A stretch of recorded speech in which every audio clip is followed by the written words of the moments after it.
Hi guys, मेरे YouTube channel पर आपका हार्दिक स्वागत है। वीडियो को स्टार्ट करने से पहले लाइक, शेयर और सब्सक्राइब करें और कमेंट भी कर दें। कमेंट बाद में कर देना और ज़्यादा से ज़्यादा लोगों को शेयर करें ताकि word to word, line to line explanation उनको भी मिल सके। तो देखो, पिछली वीडियो में मैंने यहाँ तक देख लिया था, इसके लिए तरीके भी बताए थे।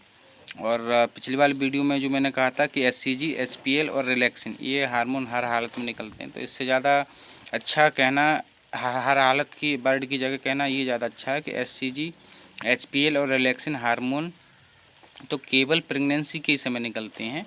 उनके अलावा 5 हार्मोन तो पक्का NCERT ने और कहा ही है कि ये भी निकलते हैं इनके एडिशन में। मतलब निकलते तो 8 ही हैं हर हालत में। इसके अलावा कुछ ETC मतलब कुछ एक्स्ट्रा निकलते होंगे, लेकिन 8 तो NCERT ने बताई। तो हर हालत में ये 3 नहीं 8 ही निकलते हैं, तो वो मैंने बता ही दिया था। अष्टबंधनम का कैसे ध्यान रखेंगे, सब 3 और 5 का।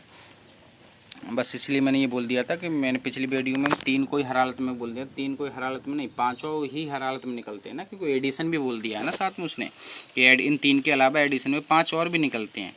इन 3 को बस ऐसे ध्यान रखो कि ये 3 ऐसे हैं जो केवल प्रेगनेंसी के समय निकलते हैं और कभी निकलते ही नहीं। सिंपल सी बात है। और हर हालत में तो 8 निकलते हैं। अब देखो आगे देखते हैं। इमीडिएटली इम्प्लांटेशन, मतलब गलत वो भी नहीं था जो पिछली वीडियो में बताया था, क्योंकि 3 ये निकलते हैं, लेकिन वो ज़्यादा थोड़ी इनकम्प्लीट बात थी। ये बात ज़्यादा अच्छी है कि 8 ही हर हालत में निकलते हैं। बस ये है कि ये 3 जो है केवल प्रेगनेंसी के समय निकलते हैं और 5 भी निकलते हैं। यहाँ 5 तो और जगह भी निकलते होंगे, ये अपने अपने हिसाब से औरों भी काम होंगे, लेकिन 5 यहाँ भी निकलते हैं।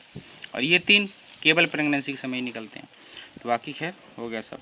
अब आगे का देखते हैं। इमीडिएटली आफ्टर, इमीडिएटली मतलब तुरंत, आफ्टर इम्प्लांटेशन के तुरंत बाद क्या होता है? द इनर सेल मास, जो अंदर का इनर सेल मास था ना जिससे एम्ब्रियो बनता है, तो इसको एम्ब्रियो ही बोल दिया गया था सीधा, क्योंकि इनर सेल मास जो बस डिफ्रेंशिएट हो जाती हैं तो एम्ब्रियो कहलाता है। इसलिए इसको इनर सेल मास के ब्रैकेट में एम्ब्रियो लिख दिया है।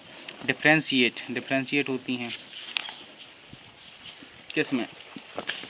डिफ्रेंशिएट होती हैं into an outer layer called ectoderm. और जो इनर सेल मास होती हैं वो एक आउटर लेयर में डिफ्रेंशिएट हो जाती है, इसको एक्टोडर्म बोलते हैं, क्योंकि एक्टो मीन्स होता ही है साइंस में, एक्टो मीन्स बाहर की। And an inner layer called endoderm, और अंदर के वर्ड के लिए यूज किया जाता है एंडो। तो इनर लेयर को क्या बोलते हैं? एंडोडर्म। तो एक्टोडर्म और एंडोडर्म में डेवलप हो गई। ए मीजोडर्म जल्दी ही अपीयर्स हो जाती है क्या? Between the ectoderm and the यहाँ पर यार देखते हैं। मीजोडर्म सून अपीयर, मीजोडर्म जल्दी ही अपीयर हो जाती है between the ectoderm and the endoderm. ये मैंने पहले भी बता दिया था, वैसे पढ़ने में थोड़ा वो हो गया था कि एक्टोडर्म और एंडोडर्म के बीच में पहले एक्टोडर्म बनती है, फिर एंडोडर्म बनती है, और फिर उसके बीच में मीजोडर्म बनती है। दीज 3 लेयर्स, ये 3 लेयर जो होती हैं, give rise to all tissues, सभी टिश्यू को जन्म देती हैं। ये 3 लेयर से ही सभी टिश्यू बनते हैं, और जब टिश्यू बनेंगे तो टिश्यू मिलकर ऑर्गन्स बनाते हैं। तो टिश्यू तो ऐसे कह सकते हैं कि सभी ऑर्गन्स को बनाते हैं। सिंपल सी बात है। ये मैं पहले ही बता दिया था कि इनर सेल मास से ही पूरा ऑर्गन बनता है, मैंने डायरेक्टली बोल दिया था। इन एडल्ट्स में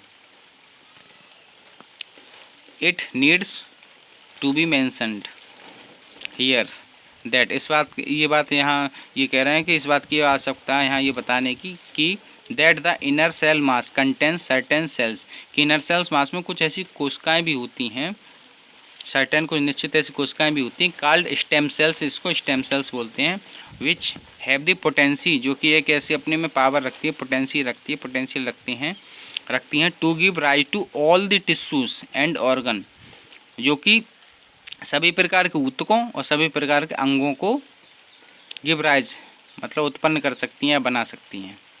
तो इस तरीके से बाकी का ये थोड़ा अलग से ध्यान रख लेना। कार्टिसोल इम्यून रिएक्शन को सप्रेस करते हैं, वैसे ये हार्मोन वाले चैप्टर में है। एंड एंटी इन्फ्लेमेटरी रिएक्शन को प्रोड्यूस करता है। ये मैंने इसलिए भी यहाँ लिख दिया है क्योंकि थोड़ा कन्फ्यूजन वाली चीज़ होती है कि कार्टिसोल इम्यून रिएक्शन को तो सप्रेस करते हैं एंड एंटी इन्फ्लेमेटरी रिएक्शन को प्रोड्यूस करता है। तो बाकी का अगली वीडियो में देखते हैं। बहुत बहुत धन्यवाद। लाइक करें, शेयर करें, सब्सक्राइब करें।